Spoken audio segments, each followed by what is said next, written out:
Okay, so let's get right into it. Russia's war in Ukraine, it's having this massive boomerang effect. But here's the thing. It's not just hitting the battlefield anymore. It's ricocheting right back into Russia itself. We're going to dig into how the very foundations of the state are starting to crack under the pressure of a war that has, well, literally come home. This quote, it's just raw. You can leave the war, but the war never leaves you. It really gets right to the heart of the whole thing, doesn't it? This isn't just some abstract political or military story we're talking about.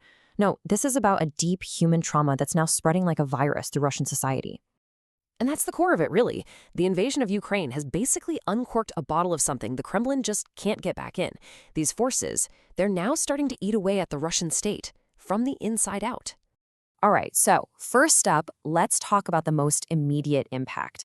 How is this war actually showing up, physically and socially, back on the streets of Russia? Some are even calling it a kind of invisible civil war. Okay, look at this number, 170,000. Just let that sink in for a second. That's how many convicts the Kremlin recruited straight out of its prisons to go fight in Ukraine. Why? Well, they were desperate for manpower, and they promised these guys freedom in return. It was a deal with the devil, and it was a decision that was going to have some major unintended consequences. And this is what that decision created. It's led to this really chilling term, Putin's Frankensteins. I mean, think about it. We're talking about men pulled from the absolute most violent corners of society, thrown into the meat grinder of the front lines, and then just released back into the wild. They are, for all intents and purposes, ticking social time bombs. And guess what? They're back home now.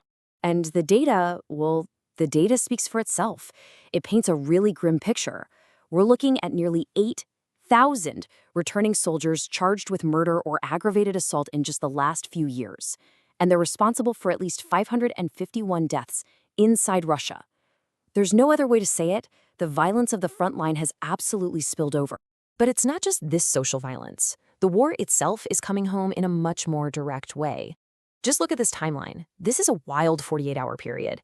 In just 2 days, Ukraine basically proved that there is no safe zone in Russia anymore. They're hitting key logistical hubs, power plants. Some of these targets are 1,000 kilometers from the front lines. The physical, brutal reality of war is now arriving on the doorstep of Russian cities. So you've got this decay happening from the inside. At the same time, Russia is facing what you could call a strategic strangulation on its borders. So let's zoom out a bit and look at how what was supposed to be a protective buffer is actually turning into a cage. Take the Baltic Sea. For centuries, since Peter the Great, this was Russia's grand window to Europe, its economic gateway. Well, now, with Finland and Sweden jumping into NATO, Russia's basically surrounded by 8 NATO countries there. That critical lifeline, it's quickly becoming what some are calling a NATO Lake, and for Russia, it's a strategic prison. And get this isn't just about defense. The whole strategic game has completely flipped on its head. You have countries that were neutral for decades, like Sweden, now openly talking about their ability to strike deep inside Russia. We're talking about hitting Moscow in its bed, as their defense minister put it. So that whole idea of a buffer zone, yeah, that's gone. Poof. This whole idea of a strategic asset suddenly becoming a massive liability, there's no better example than what's going on in Crimea. Crimea was supposed to be the crown jewel of Putin's whole project. On the one hand, it was meant to be this symbol of Russian power, this unsinkable military stronghold. But then Russian forces blew up the Kakhovka Dam, which just happened to be the peninsula's main source of water. And just like that, it's become a symbol of catastrophic failure. It's a logistical black hole, and the land itself is literally dying of thirst. And again, check out this number, 90.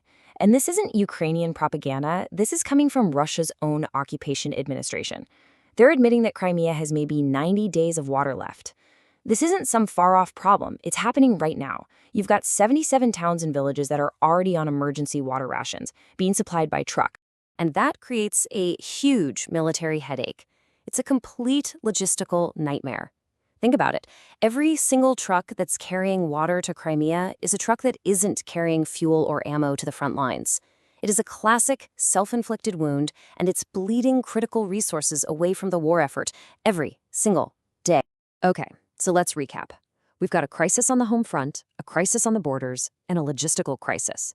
But maybe, just maybe, the deepest rot of all is at the very core of the war effort itself, the military chain of command. It seems to be built on what you could only call an empire of lies. The whole situation around Kupiansk is a perfect and pretty stunning example of this. So here's what happened. Step 1. Generals in Moscow tell Putin they've captured the city. A total lie. Step 2. Putin, believing them, hands out medals for this phantom victory. Step 3. Meanwhile, on the ground, Russian troops are being shoved into a Ukrainian meat grinder, basically to try and make the lie come true. It's insane. And here's the kicker.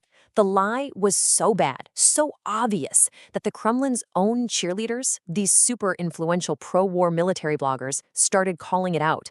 They were the ones who exposed it. When your own propagandists are turning on you, that's a pretty clear sign that your wall of lies is starting to crumble from the inside. I mean, the difference between the story and the reality is it's night and day. The Kremlin's narrative, Kupiansk is ours. The reality on the ground, Zelensky's taking a selfie in the middle of the city.